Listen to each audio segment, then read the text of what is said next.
نے پچھلے جمعہ کو یہ بات پڑھی تھی کہ اللہ رب العزت نے قرآن حکیم کے ذریعے یہ ترغیب دی ہے، یہ شوق دلایا ہے کہ حضرت ابراہیم علیہ الصلاۃ والتسلیم اور ان کے ساتھ جو مومن لوگ تھے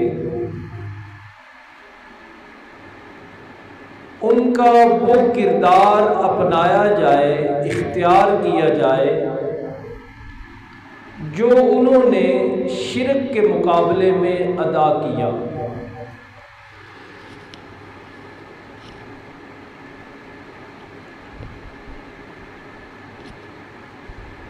وہ کردار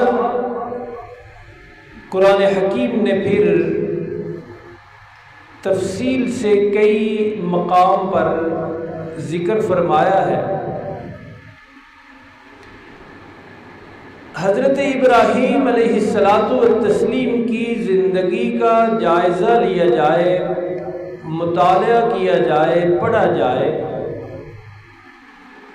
تو پتہ چلتا ہے کہ آپ عراق کے شہر بابل کے ایک قصبے میں پیدا ہوئے۔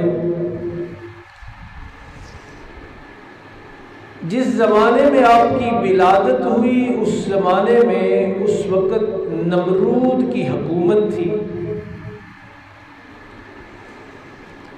رب العالمین نے اس علاقے میں آپ کو نبی بنانے کا، نبی بنا کر بھیجنے کا فیصلہ فرمایا۔ تو نبوت و رسالت کے اس کام میں، اس پیغام میں، اس مشن میں آپ کو بے انتہا آزمائشوں کا سامنا کرنا پڑا۔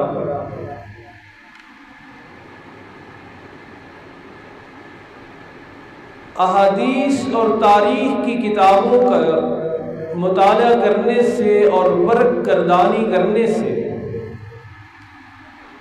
پتہ چلتا ہے کہ آپ کو جس قوم سے واسطہ پڑا وہ قوم مشرک قوم تھی، بتوں کی عبادت کرتی تھی، چاند اور سورج کو سجدہ کرتے تھے وہ لوگ، اللہ رب العالمین کا خالص تعارف ان کو نہیں تھا۔ چنانچہ آپ کا یہی کردار ہے کہ آپ نے اپنی قوم میں جہاں جہاں شرک محسوس کیا وہاں اس کا مقابلہ کیا۔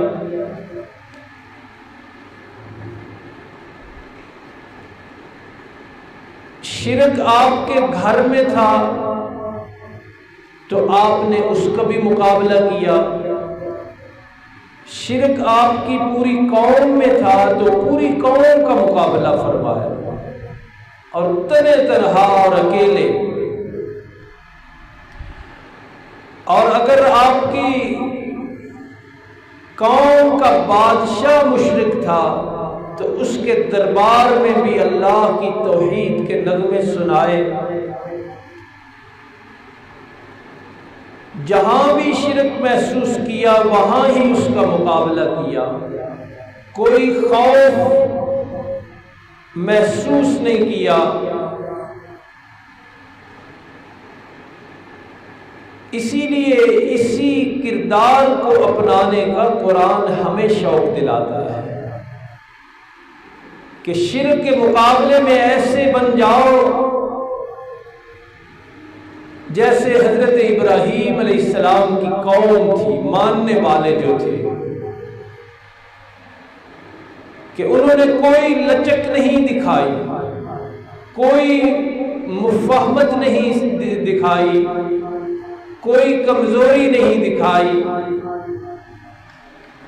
اسی طرح حضرت ابراہیم علیہ الصلاۃ والتسلیم کا کردار تو سب سے نمایاں اور سب سے اعلیٰ اور سب سے قابل تقلید اور پیروی کے قابل ہے کہ آپ نے ہر سطح پر شرک کا مقابلہ کیا۔ تو آج ہم قرآن حکیم کی سورہ مریم کی روشنی میں دیکھیں گے کہ شرک جب حضرت ابراہیم علیہ السلام کے گھر میں تھا تو آپ نے اس کا کیسے مقابلہ کیا اور اس کا کیسے خاتمہ کیا۔ حضرت ابراہیم علیہ السلام کے والد کا نام قرآن حکیم نے ذکر کیا آزر ہے، اور تاریخ کی کتابیں بتاتی ہیں کہ یہ آزر نمرود کی حکومت میں وزیر مذہبی امور تھا۔ اس کے جتنے مذہبی معاملات ہوتے تھے یہ حضرت ابراہیم علیہ السلام کا والد آزر ان کو دیکھتا تھا، یہ وزیر تھا۔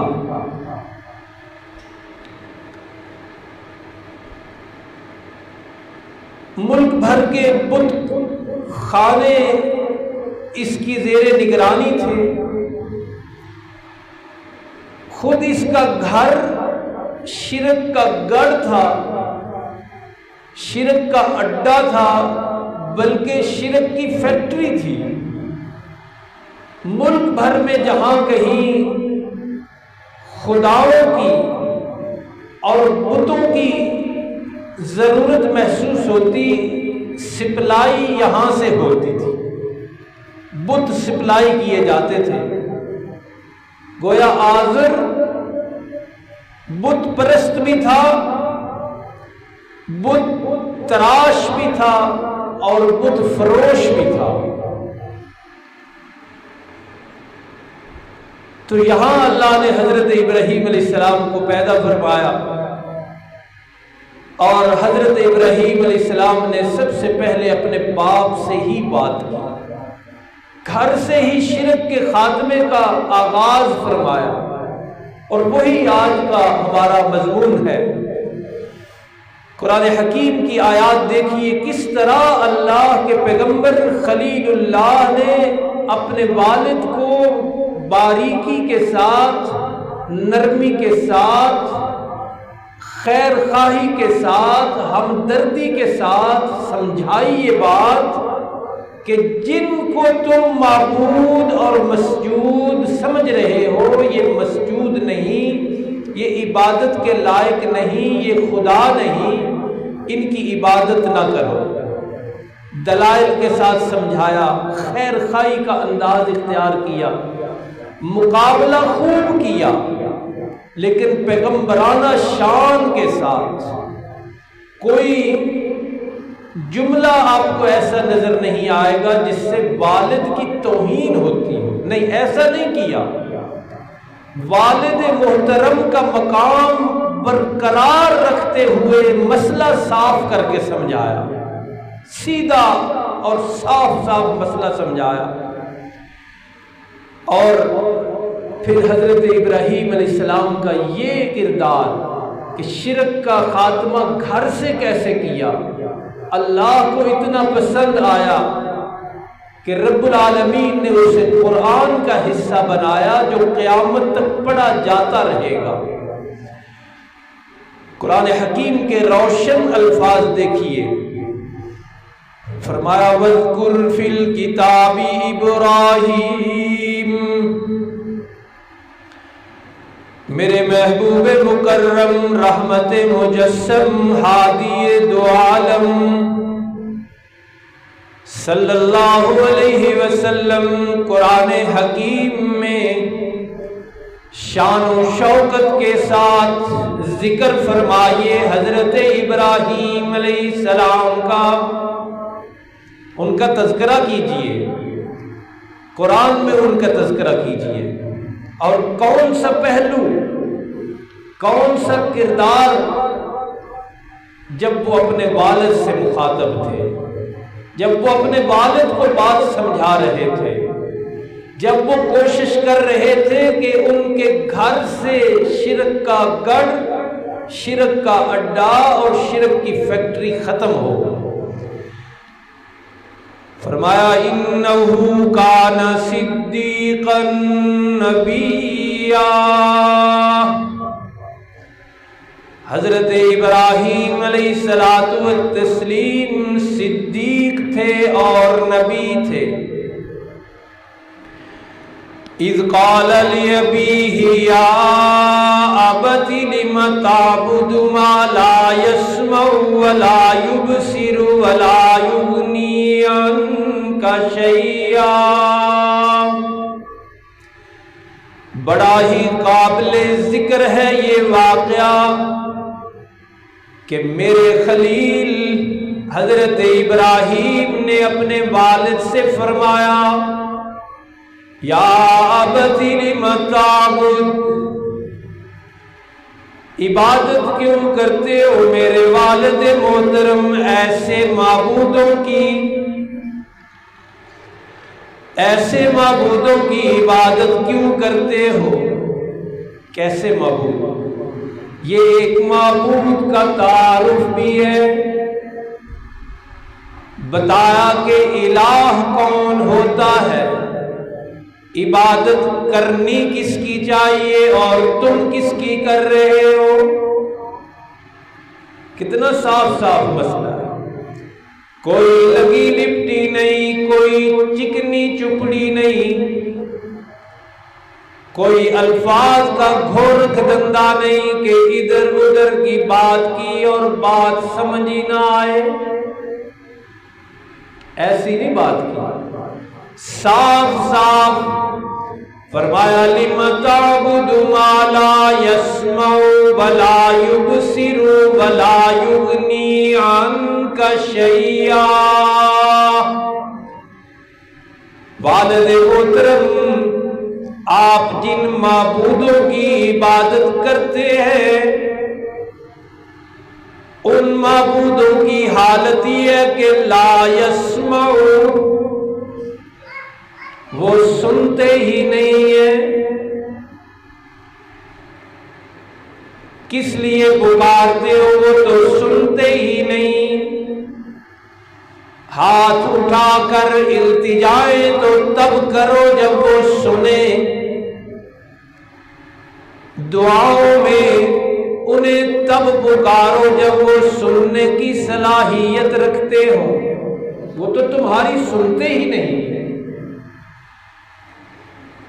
اور قرآن حکیم نے اس مسئلے کو بڑی اہمیت کے ساتھ بیان فرمایا ہے کہ اللہ کے سوا جن جن لوگوں کی، جن جن ہستیوں کی عبادت کی جاتی ہے، کیا وہ عبادت کرنے والے، دعائیں کرنے والے اور پکارنے والے کی دعائیں، صدائیں اور پکاریں سنتا بھی ہے یا نہیں؟ یہ سننے نہ سننے کا موضوع قرآن نے بیان کیا ہے۔ عام طور پہ جو لوگ سمجھتے ہیں اس بات کو وہ کہنے لگ جاتے ہیں کہ یہ شاید یہ لوگ جو ہے نا ہماری طرف اشارہ کرتے ہیں، یہ کہتے ہیں، یہ مسئلہ یہ بیان کرتے ہیں کہ وہ نہیں سنتے جن کو تم پکارتے ہو۔ تو یہ قرآن تو ہم نے نہیں نہ لکھا، قرآن کی یہ آیتیں تو ہم نے نہیں نہ لکھی، قرآن مجید میں لکھا ہوا ہے، قرآن مجید میں یہ ساری باتیں لکھی ہوئی ہے کہ جن کو بھی تم پکارتے ہو اللہ کو چھوڑ کر، اللہ کے سوا، وہ نہیں سنتے، یہ قرآن مجید میں لکھا ہوا ہے۔ اور اس سے بڑی بات آپ کے لیے کیا ہے حوصلے کی، کہ نہ سننے کی بات اسلام سے بھی ہزاروں سال پہلے حضرت ابراہیم فرما رہے ہیں۔ اسلام کو تو 14 صدیاں ہوئی ہیں نا، قرآن کو اترے ہوئے 14 صدیاں ہوئی ہیں، قرآن میں بھی لکھی ہوئی بات ہے، لیکن اللہ کے سوا جن کی عبادت کی جاتی ہے وہ نہیں سنتے. یہ بات حضرت ابراہیم علیہ السلام نے شروع کی ہے. آیت ہم نے پڑھی. یہ سورت فاطر ہے. اللہ ہم سب کو قرآن کا مطالعہ کرنے کی توفیق دے. جب ہم قرآن کو چھوڑیں گے نا پھر حکایات، روایات، قصے، کہانیاں وہ ہمارے عقیدے خراب کریں گے. یہ سورت فاطر ہے، 22واں سپارہ ہے. سنیے ذرا قرآن کے الفاظ. اسی سننے نہ سننے کے متعلق قرآن کا فیصلہ. قصے کہانیوں پہ مت جائیے، عقیدے کی بنیاد رکھیے قرآن پر. فرمایا ان تدعوہم، اگر تم انہیں پکارو. ترجمہ فارسی کا لے لو، انگریزی کا لے لو، پشتو کا، کسی مسلک کا ترجمہ اٹھاؤ، یہی ترجمہ ہوگا. ایک حرف کا بھی اونچ نیچ ہو تو ہم ذمہ دار ہیں. فرمایا ان تدعوہم، لوگوں اگر تم انہیں پکارو بھی، دعائیں کرو، صدائیں کرو، اپنی دعاؤں میں ان کو بلاؤ. قرآن کا فیصلہ، اللہ کی کتاب کا فیصلہ. فرمایا لا يسمعوا دعاءکم. دعا کا لفظ سمجھ آ رہا ہے نا؟ دعا، تمہاری پکار وہ نہیں سنتے. یہ قرآن کا فیصلہ ہے. اور سمجھانے کا ذرا انداز دیکھیے. فرمایا وَلَوْ سَمِعُوا، اگر قصے کہانیوں پر بنایا ہوا عقیدہ ہے کہ وہ سنتے ہیں. قرآن کہتے ہیں چلو فرض کرو اگر سنتے ہیں، فرض کرو، ہے نہیں ایسی بات. وَلَوْ سَمِعُوا مَا اسْتَجَابُوا لَكُمْ، اگر وہ سنتے بھی ہیں، مستجابوا لکم، تمہاری دعائیں قبول نہیں کر سکتے. اگر چلو اس بات پہ آ ہی جاؤ کہ ہمیں فلاں جبے والے نے فلاں ممبر سے ہم نے سنی جی بات سنتے ہیں. قرآن کہتا ہے پھر یہ یاد رکھو مستجابوا لکم، وہ تمہیں کبھی بھی جواب نہیں دیں گے. ہمیں جواب کا پتہ کیسے چلے گا